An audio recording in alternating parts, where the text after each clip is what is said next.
ഇപ്പോൾ വിവിധ ഇടങ്ങളിൽ ആ സമരം നടക്കുന്നു. അവിടെ എടുത്തു പറയേണ്ട ഒരു കാര്യം, കേന്ദ്ര സർക്കാർ വലിയ അവഗണന കാണിക്കുന്നു. സംസ്ഥാനത്തിന് നൽകേണ്ട കുടിശ്ശിക അടക്കം നൽകാതിരിക്കുന്നു. സംസ്ഥാനം സ്വന്തം കയ്യിൽ നിന്ന് പണം മുടക്കിയാണ് ആശാവർക്കർമാരുടെ ഓണറേറിയം അടക്കം നൽകിക്കൊണ്ടിരിക്കുന്നത്. എല്ലാ തവണയും അങ്ങനെ ചെയ്യുന്നു. ഇതുവരെ ആ കുടിശ്ശിക കേന്ദ്ര സർക്കാർ നൽകാതിരിക്കുന്നു. അതിനെക്കുറിച്ചൊന്നും മാധ്യമങ്ങളോ പ്രതിപക്ഷമോ ഒരു വാക്കുപോലും മിണ്ടുന്നില്ല. പകരം സംസ്ഥാന സർക്കാരിനെ കുറ്റപ്പെടുത്താൻ വേണ്ടി ശ്രമിക്കുന്നു. രാജ്യത്ത് ഏറ്റവും കൂടുതൽ ആശാവർക്കർമാർക്ക് വരുമാനം ലഭിക്കുന്ന സംസ്ഥാനം കേരളമാണ്. 13,100 രൂപയിലധികം ഇവിടെ ലഭിക്കുന്നു. അതിനെയും വർദ്ധിപ്പിക്കണമെന്നത് തന്നെയാണ് സംസ്ഥാന സർക്കാരിന്റെ നിലപാടെന്ന് പലതവണ ആരോഗ്യമന്ത്രിയും ധനമന്ത്രിയും ഒക്കെ പറഞ്ഞതാണ്. പക്ഷേ നമുക്ക് കിട്ടേണ്ട വലിയ തുകകൾ കേന്ദ്ര സർക്കാർ നൽകാതിരിക്കുകയാണ്. അത് കിട്ടിയാൽ മാത്രമേ അത്തരമുള്ള നടപടികളിലേക്ക് നമുക്ക് പോകാൻ കഴിയൂ. പക്ഷേ അതിനെക്കുറിച്ച് എന്തുകൊണ്ട് തിരുവനന്തപുരത്ത് സമരം ചെയ്തിരുന്നവർ സംസാരിക്കുന്നില്ല എന്ന ചോദ്യമുണ്ടായിരുന്നു. മാധ്യമങ്ങൾ ചോദിക്കുന്നില്ല എന്ന പ്രശ്നമുണ്ടായിരുന്നു. എന്തുകൊണ്ടാണ് പ്രതിപക്ഷം, കോൺഗ്രസ്, UDF അതിനെക്കുറിച്ച് സംസാരിക്കാത്തത് എന്ന പ്രധാനപ്പെട്ട പ്രശ്നമുണ്ടായിരുന്നു. അതൊക്കെ മറച്ചുവെച്ചുകൊണ്ടായിരുന്നു ആ സമരം അവിടെ മുന്നോട്ട് പോയത്. എന്നാൽ CI2 സമരരംഗത്തേക്ക് വരുമ്പോൾ അത് രാജ്യമൊട്ടാകെ ആശാവർക്കർമാർക്ക് വേണ്ടി സമരത്തിനിറങ്ങിയവരാണ് CI2 എന്ന് പറയുന്നത്. 26,000 രൂപ വരുമാനമാക്കി ഉയർത്തണമെന്ന് പറഞ്ഞുകൊണ്ട് രാജ്യമെമ്പാടും സമരത്തിനിറങ്ങിയതാണ് CI2 കേന്ദ്ര സർക്കാരിന്റെ നിലപാടുകൾക്കെതിരെ. ഏറ്റവും കൂടുതൽ ആശാവർക്കർമാർക്ക് വേണ്ടി സമരമിരിക്കുകയും അവരുടെ ആവശ്യങ്ങൾക്ക് വേണ്ടി ഒപ്പം നിൽക്കുകയും ചെയ്തത് CI2 എന്ന് പറയുന്ന സംഘടനയായിരുന്നു. അല്ലാതെ തിരുവനന്തപുരത്ത് സമരം നടത്തിയ SUCIയുടെ നേതൃത്വത്തിലുള്ളവരൊന്നും ആയിരുന്നില്ല. ഇപ്പോൾ നമ്മുടെ കേരളത്തിലെ കണക്കെടുക്കുകയാണെങ്കിൽ കേരളത്തിൽ 26,125 ആശാ വർക്കർമാരുണ്ട് എന്നാണ് കണക്ക്. അതിൽ 21,000-ഓളം പേരും CI2വിന്റെ ഭാഗമായി നിൽക്കുന്നവരാണ്. അതായത് വലിയ വിഭാഗം, ഏകദേശം ഒരു 85% CI2വിന്റെ ഭാഗമായി നിൽക്കുന്നവരാണ്. ഷീജ കൂടി ചേർന്നു തിരുവനന്തപുരത്തുനിന്ന്. ഷീജ, വലിയ സമരം, വലിയ പ്രതിഷേധം കേന്ദ്ര സർക്കാരിന്റെ അവഗണനയ്ക്കെതിരെ, അവഹേളനങ്ങൾക്കെതിരെ ആശമാരുടെ ഭാഗത്തു നിന്ന്.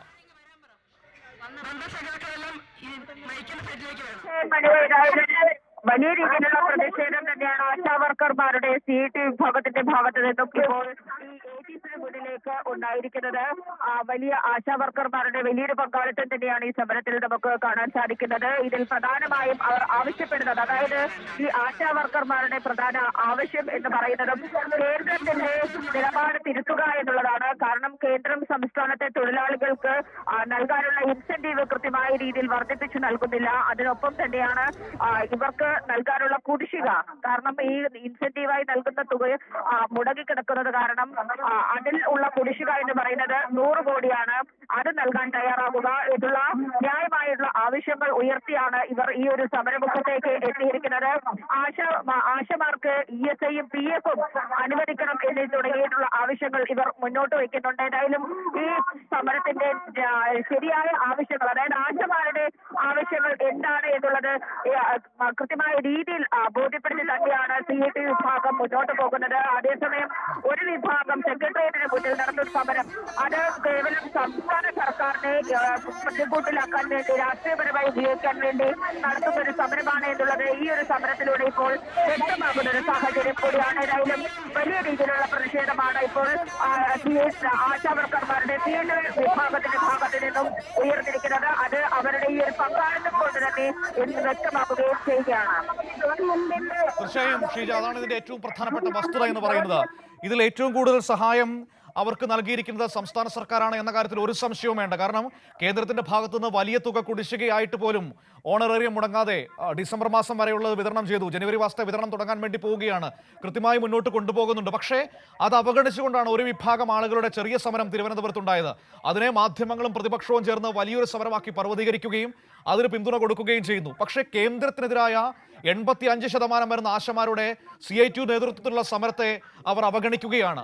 അതിന് വാർത്താ പ്രാധാന്യം നൽകാതെ പോകുന്ന ഒരു സാഹചര്യമുണ്ട്. അതൊക്കെ ഈ ഘട്ടത്തിൽ എടുത്തു പറഞ്ഞു പോകേണ്ടതാണ്. തീർച്ചയായും ഈ നിലവിൽ നടക്കുന്ന സമരത്തിൽ കൃത്യമായ രീതിയിൽ തന്നെ ആശാവർക്കർമാരുടെ ആവശ്യങ്ങൾ എന്താണ് എന്നുള്ളത് പറഞ്ഞ് ബോധ്യപ്പെടുത്തി തന്നെയാണ് അവർ മുന്നോട്ട് പോകുന്നത്. വിഷയത്തെ രാഷ്ട്രീയപരമായി ഉപയോഗിക്കാൻ, കുറച്ച് ആശമാരെ ഉപയോഗിച്ച് വിഷയത്തെ രാഷ്ട്രീയപരമായി ഉപയോഗിക്കാൻ പല കോണിൽ നിന്നായി നീക്കങ്ങൾ നടക്കുന്ന ഒരു പശ്ചാത്തലത്തിൽ തന്നെയാണ് എന്താണ് ആശാവർക്കർമാരുടെ ന്യായമായ ആവശ്യങ്ങൾ എന്നുള്ളത് ചൂണ്ടിക്കാട്ടി ഇപ്പോൾ CI2 വിഭാഗത്തിന്റെ ഈ ഒരു സമരം AG's ഓഫീസിന് മുന്നിലേക്ക് എത്തിയിരിക്കുന്നത്. കാരണം ഇതിൽ കൃത്യമായ രീതിയിൽ തന്നെ കേന്ദ്ര സർക്കാരിന്റെ നിസ്സംഗ നിലപാടാണ് ഈ ആശാവർക്കർമാരെ വലിയ പ്രതിസന്ധിയിലേക്ക് തള്ളിവിടുന്നത് എന്നുള്ളത് തന്നെയാണ് ഇവർ ചൂണ്ടിക്കാട്ടുന്നത്. ഇതിൽ ഒരു തരത്തിലുള്ള തൊഴിൽ സുരക്ഷയും ഉറപ്പാക്കാൻ കേന്ദ്ര സർക്കാർ തയ്യാറാകുന്നില്ല. അതിൽ ഉള്ള ശക്തമായിട്ടുള്ള പ്രതിഷേധം അത് തന്നെയാണ് ഇപ്പോൾ ഈ ആശാവർക്കർമാരുടെ സമരത്തിൽ നമുക്ക് കാണാൻ സാധിക്കുന്നത്. മനു.